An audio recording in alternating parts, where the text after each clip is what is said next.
Hi everyone and welcome to a new video. I'm Estelle Designs and I like to make fantasy costumes and dresses. This video is about making this beautiful evening gown that I will be wearing to a friend's Indian wedding. So if you'd like to see how I made it, then just keep on watching. These were the original sketches I did of what I wanted this dress to look like. I used a bit of a mix of existing patterns that I had on hand and just tried to come up with some sort of design that would work for the fabric that I had. I essentially wanted a deep V in the front, low back, and a very A-line or maybe even slimmer skirt. So I ended up using a Vogue pattern for the skirt, and it's this one here. I had to lay it very strategically on my lace fabric since my lace fabric wasn't long enough. But essentially I folded over the fabric and I lined up the bottom edge. You can see that scalloped edged along the bottom, and placed my pattern pieces on top of that. And because the original pattern has a train, I didn't bother with putting the train pieces aligned to the lace fabric. I also marked the notches with little clips because I find that's easier, especially on lace fabric like this. The next thing that is really annoying that I must do with this lace fabric is take all of the rhinestones off. Because there's little rhinestones that, well, you can't actually sew through that. So if your needle on your sewing machine hits it, well, you're probably going to snap a needle and lose an eye. So I need to take all of those off the edges of my seam allowances on all of my pieces. So this took a very, very long time, but it is definitely worth it in the end. So I spent a long time doing that, and this is not even everything that came off, but as you can see, it's quite a lot. Next, I'm just piecing together the skirt pieces, lining up the notches and sewing them right sides together, just using the standard 5/8 of an inch seam allowance and making sure to really pin a lot along that curve because curves are hardest. But once you've pinned around the curve, then you can just continue pinning all the way down the length of the skirt, and this part's quite simple. I guess the only thing here to look out for is making sure that the bottom edge aligns together so that the bottom hem of the lace skirt is all even and looks nice. So now I'm just sewing that all the way down with a straight stitch, and I've done this for all the skirt panel pieces. So there's a center front piece and the two side parts, and then there's a center back piece which has a split down the middle for the zip, and then the two side backs as well. So that's just the front and the side front, and just trying to show you what that looks like at the bottom. And then this here is the front with the two side front pieces sewn on either side. So you can start to see how this is looking and taking shape.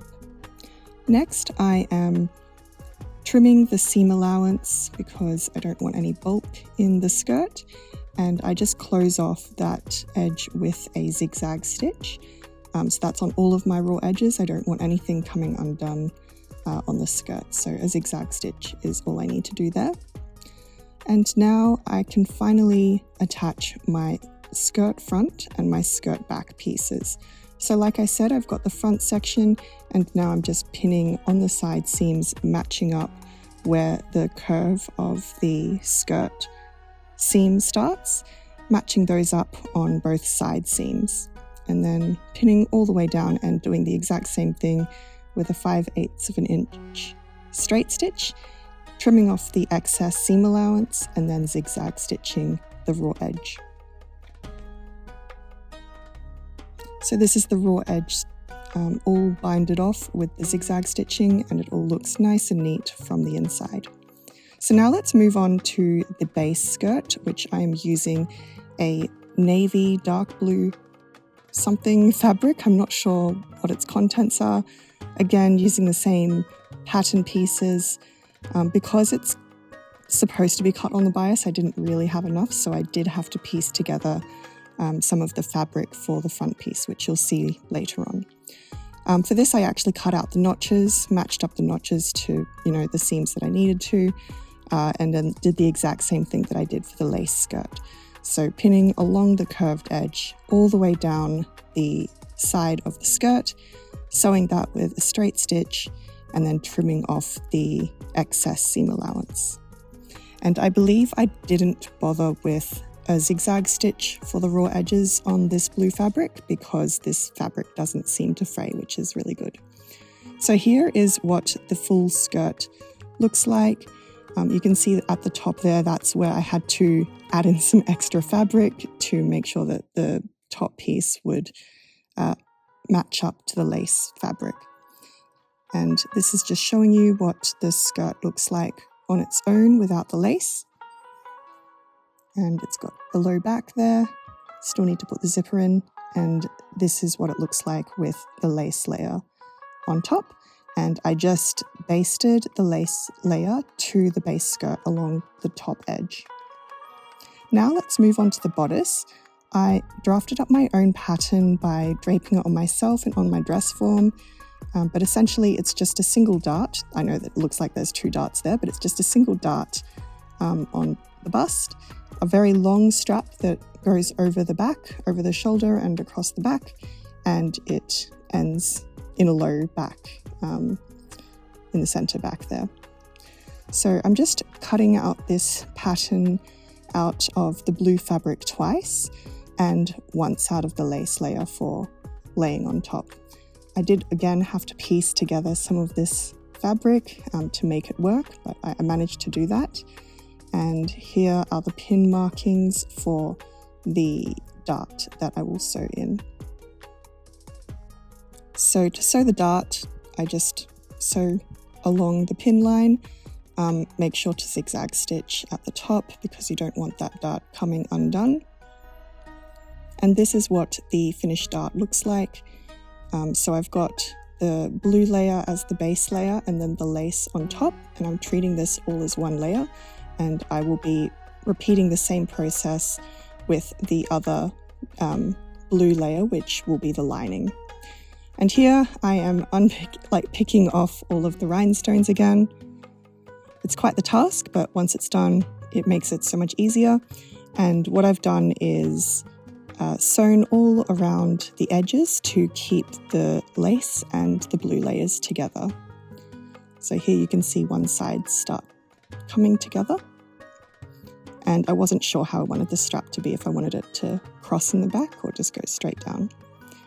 So here are my two pieces, and I'm just sewing them together along the center front there.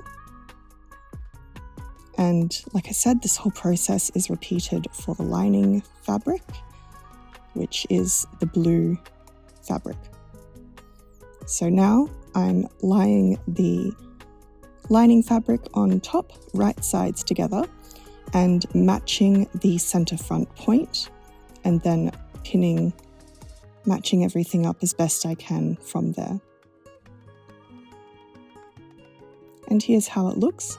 Now I just need to sew all along those pinned edges, except for the bottom edge. Do not sew the bottom edge because we need to use that to attach the bodice to the skirt. Again, I'm using the 5/8 of an inch seam allowance, trimming the excess. So I've trimmed off the excess and I've cut notches into wherever there are curves, and you can see that the bottom edge is still left unsewn. And I'm not going to turn it all the way right side out just yet. First, I am going to understitch on the lining side, and this will help keep the lining on the inside and stop it from peeking out. So this is understitching where I catch the seam allowance of both the lining and the outer fabric on the lining side to help it stay put and stay in place where it needs to be, which is on the inside. So you can see that there. And now I can proceed to turning this whole bodice right side out. It's quite a task, especially through the very, very narrow straps. Give it a good press with the iron, it definitely needs it. And even after that, I found that it was still quite puffy, so I went ahead and just top stitched on either side of the straps to really help squish that fabric down and keep it nice and flat. So now we can move on to attaching the skirt to the bodice. I'm doing this by first getting out my skirt, laying it out right side up. And like I said, the skirt layers have been attached just at that top edge. And now I am laying the bodice right side facing the skirt, pinning it to the center front, and then working outwards from there. And this is what it looks like. Make sure to not catch the lining in that, just the outer fabric. And I did have a bit of a gap on the edges, but that's okay. And you can see that's sort of how it's going to come together. So I'm stitching this all down. Again, same seam allowance, trim off the excess. That's all the bulk that you do not need at the waist. And then I am pinning and hand sewing the lining edge to cover up that raw edge. I didn't film me hand sewing this, but just pretend that it's all hand sewn now.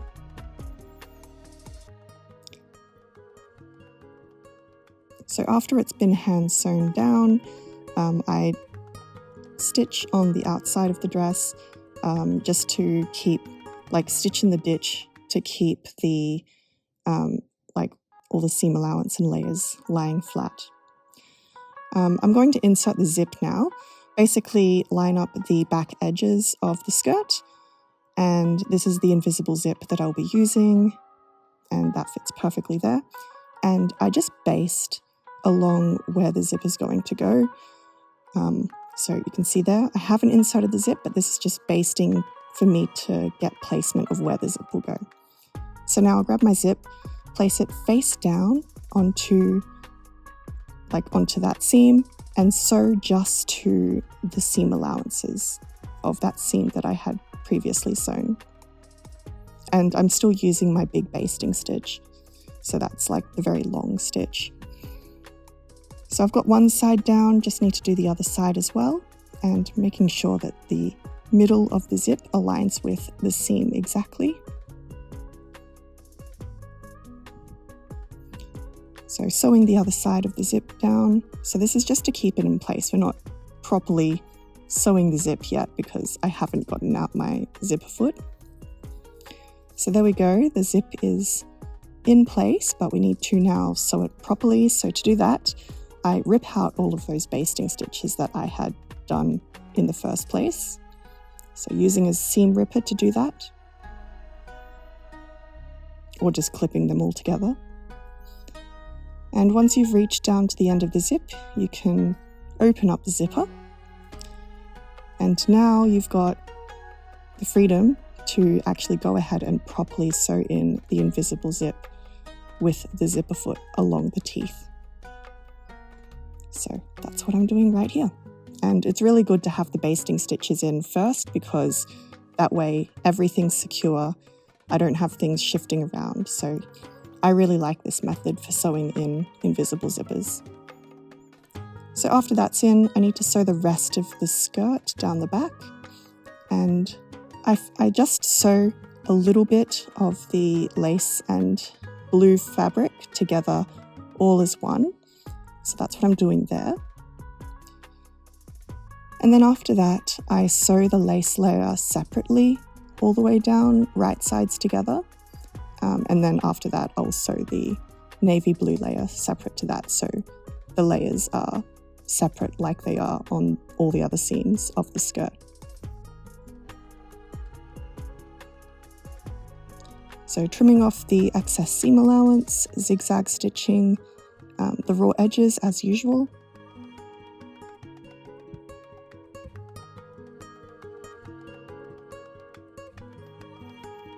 And that's what that looks like. And like I said, same thing with the blue layer, sewing all the way down the center back of the skirt, trimming the excess seam allowance. This is not the proper way to sew straps, but it was the easy way for me, so trimmed off the excess strap that I didn't need and closed off the raw edges with a zigzag stitch. So the strap's now in, and that's what that looks like. And there's the back, you can see how that looks. And to cover up the top of the zipper, I didn't mean for this to look like this, but I needed to cover it up somehow. So I just placed this piece of lace, zigzag stitched the raw edge on one side and just hook and eye close. I still needed to sew them there, but hook and eye close on the right hand side. And then finally, to finish it all off, I did a rolled hem on the bottom edge. And that's the dress done. I really love it. I love how it turned out, even despite some of the things that didn't work out as planned, like the back, but it still works. And this is the dress on its own. And for the wedding, I will be wearing it with this lovely dupatta, which is like a shawl. And I think the dupatta is very lovely and works with the lace details of this dress. I'm very excited to wear it properly for the wedding, but still yet to decide on how I want to style my hair and accessorize. But this is how I did it for this little photo shoot. I hope you enjoyed this video. If you want to see more, check out my Instagram. Otherwise, see you in the next video. Stay creative.